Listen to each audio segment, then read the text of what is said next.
New vehicles are expensive. For me, there's no financial incentive to go out and buy the Raptor I want because there's no need. It's just a want. Any comfort updates that a new vehicle may give, I can add to what I currently have. One thing we're going to upgrade today is the radio in the Sport Trac.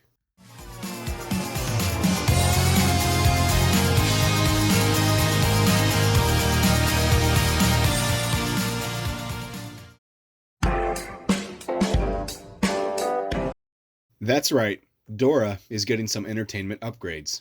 The stock Sport Trac radio for 2001 was a massive double DIN unit with a whole whopping 3 features: AM/FM radio, cassette deck, and a CD player. Ancient by today's standards. When I purchased the Sport Trac, a prior owner had already swapped out the factory head unit for a modern single DIN setup. This radio removed the cassette deck and gave us the 3.5mm audio jack input. That previous owner decided to use an external amplifier. This worked well until the 3.5mm audio jack started to fail. I then took matters into my own hands. I wanted to mount a CB radio and a ham radio into the center dash console, but those two radios would not fit below the single DIN unit. So I took out the single DIN, double stacked the CB and the ham radio, and created my own radio setup. I really only use my phone for music, so all I needed was an input to the amplifier, a power switch for the amplifier, and a volume knob. Nice and compact. Then I started looking at what else I wanted for the inside of the Sport Trac. I started penciling out a new center console setup that would move the CB and the ham radio down to easy finger reach and would open up the center dash again. There will be a separate video when that new console is fully built. I purchased this 7-inch double DIN head unit from Amazon. The features I was after were Android Auto, reverse camera, front camera, and Bluetooth. This had them all, and then some. So one of the things that came with this radio is a reverse camera. And I might try and use that as the front camera on this. This radio does have a front camera and a rear camera option. So for the rear camera instead, I was able to find a new tailgate handle built for this tailgate that has the camera built into it on the side there. We'll have to swap the lock cylinders, but that's easy enough. The new radio came with mounting brackets, and I set it up to clamp itself into the radio bezel. I stuck the included Wi-Fi antenna to the top side of the center vents. Wiring was simple. All I needed was a wire harness connector to adapt the radio wiring to the forward factory harness connector.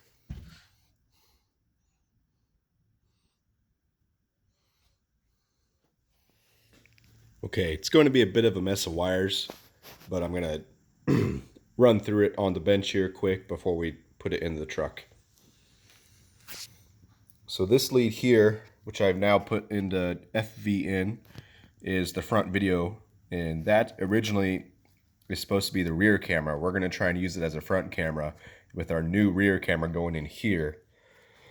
So we just need to connect some power and ground and some signal wires and fool some signal wires, which I'll describe in a bit, to see if we can do a test run and get both these, the new front camera and the rear camera, to work.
I first mounted the front camera hidden behind the grill.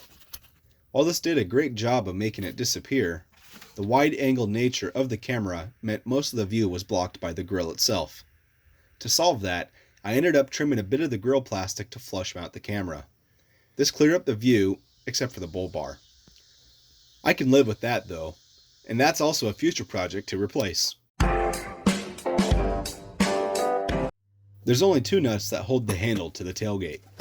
Before removing those, the levers for the latches need to be released by pulling up on the green tab, and these are also identical to the ones for the door handles. Then the 2 nuts can be removed. The handle will slide out of the tailgate, and now the clip for the lock cylinder can be removed and the cylinder can be swapped to the new handle.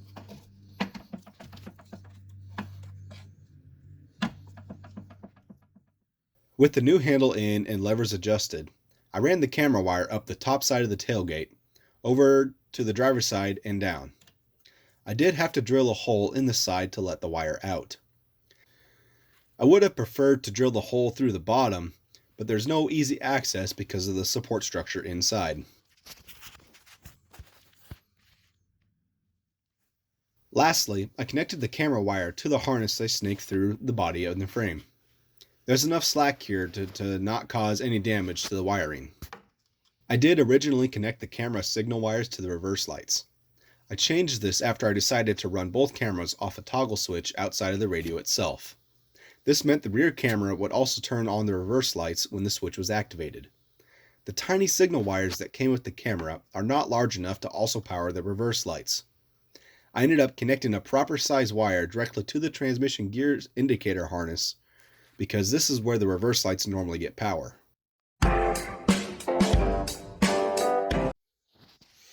Here's a bit more of a tease of what the new center console will eventually look like. And yes, it'll even have cup holders. How about a final check on the cameras?